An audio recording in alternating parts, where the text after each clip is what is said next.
Hello everyone, my name is Christian Kirchhoff and today I'm going to present our approach to understanding the behavior of IoT systems using digital twins of these systems. Let's first give you some context. In general, IoT systems are distributed systems and are therefore very complex. We often have different hardware, operating systems, and programming languages in use. Parallel computations on multiple nodes can lead to race conditions, deadlocks, and other side effects. Such systems are also usually very dynamic, meaning that nodes are added or replaced over time. Then there are the physical world aspects. Sensors, for example, are often battery powered or deployed in harsh environments, meaning parts of the system can fail or become isolated from each other. And of course, the physical world is full of unpredictable events. So if we want to debug these systems, we face the following main problems. We have not just one variant of a crash, but many ways in which parts of the system can fail. We usually have a limited view of the complete system, and since each execution is unique, cyclic debugging is not really applicable, meaning we cannot repeatedly run the system with the same inputs while extending the logic at some points with debugging statements or applying small changes to the logic to find and fix bugs. It is also not possible to stop a distributed system just like that and then navigate step by step through the statements. Our work focuses on making the behavior of such systems understandable. Our approach is built on MontyThings. MontyThings is an architecture description language for IoT applications. MontyThings offers tools to generate C++ code from the modeled applications, package them in container images, and deploy them on real hardware. There are different deployment flavors. For example, we can choose whether the application should be compiled into a single binary or whether it should be a distributed application.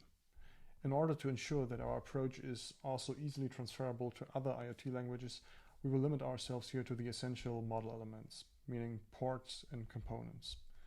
The black filling of a port indicates that it communicates with the outside world, for example with sensors. The basis for MontyThings is MontyArc, with its formal foundation, the focus calculus. In MontyArc, each component represents a stream processing function. Ticks can also be used to model time progress in these streams.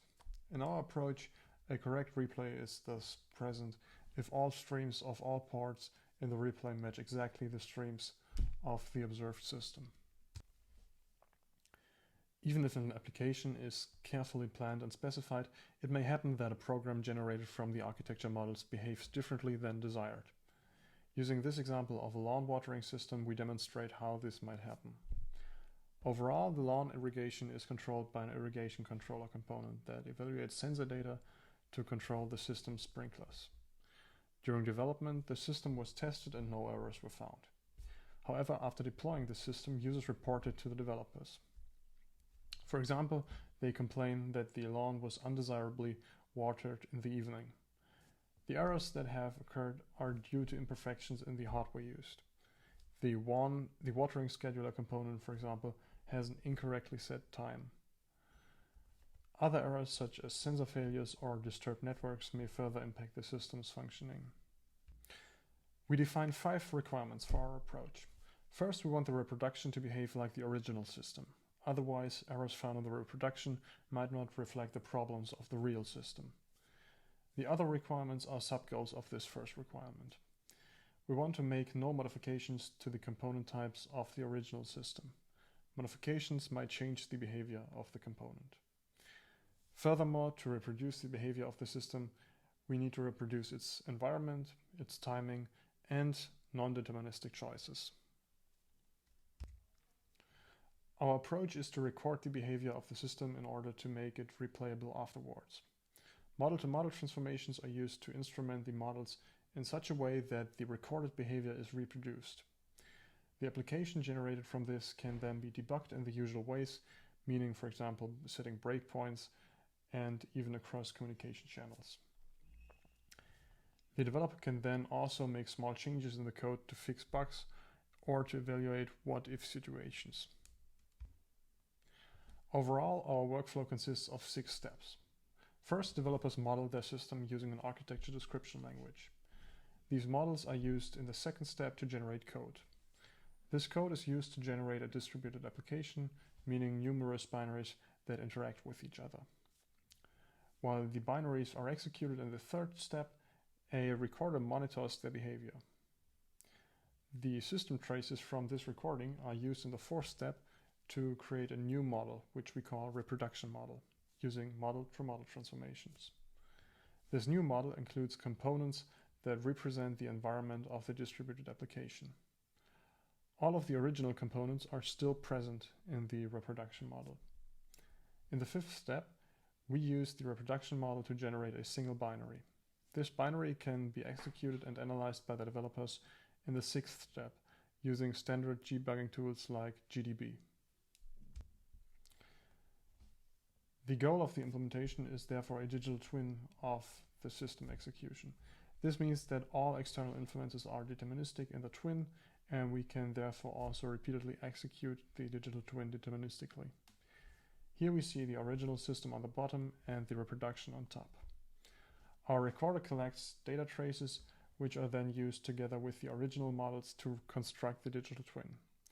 We record three things. First, we need all external inputs, so for example, the outputs of sensors. Secondly, for each message, we record the network delay.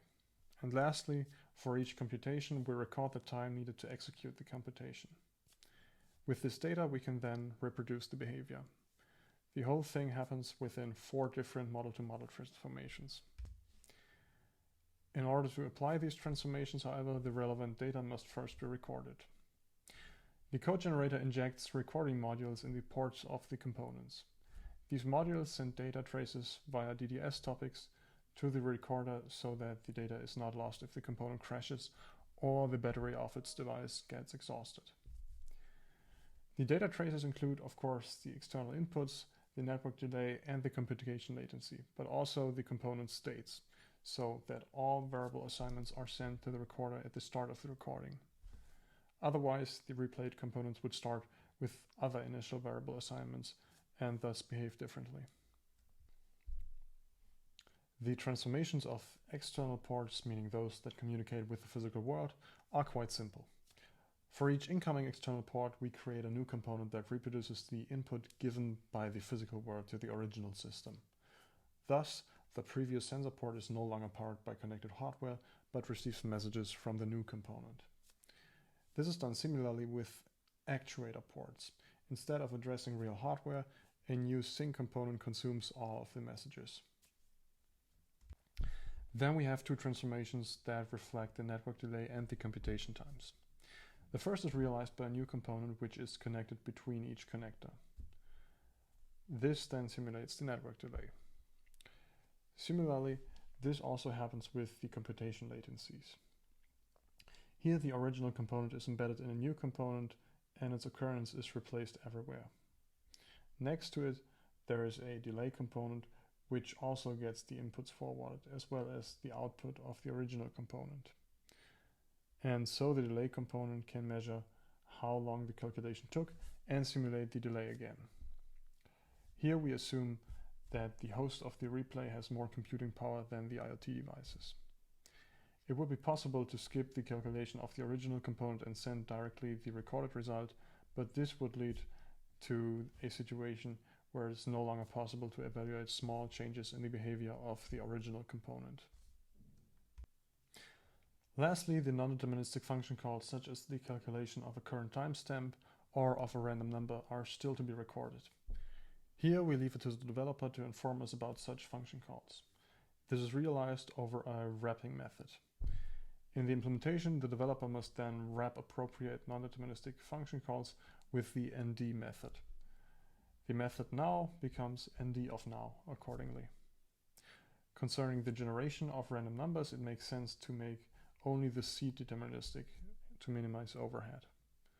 The return values are stored and then overwritten in the replay based on a FIFA queue, as you can see on the left. This is simple but possible because the execution during the replay is already deterministic. After implementation, we evaluated the whole thing using a heating, ventilation, and air conditioning application. This is specifically designed to generate a large number of possible reasons why the window should be opened or closed. For example, it will be closed when the weather is bad, but opened when the air quality is also bad. but closed again when the heater is running. In the end, there are many factors that influence the status of the window. Accordingly, the application is difficult to understand and thus suitable for our approach. In order to validate that the replays produced by our approach also match the original execution, we played a specific sequence of external environmental events while recording the system. While doing so, we defined various events such as the moment the heater is turned on and then extracted them with timestamps during execution. By extracting such events with their timestamps, timelines were created, and these timelines can be easily compared visually. The comparison then looks like the one above. We have two timelines, one with the events during the recording and one with the timeline where we performed the replay. Events are the circles on the timeline. To show the validation graphically, we then connected the corresponding events on each timeline. This means that if the line is not slanted, as seen here, then the event was observed during the replay at exactly the same time as during the original execution. If the vertical line is slightly slanted, then there is a temporal deviation in the replay. The more slanted, the worse, of course. If the replay does not reflect the same behavior, corresponding events are missing in the replay, or the events happen in a different order.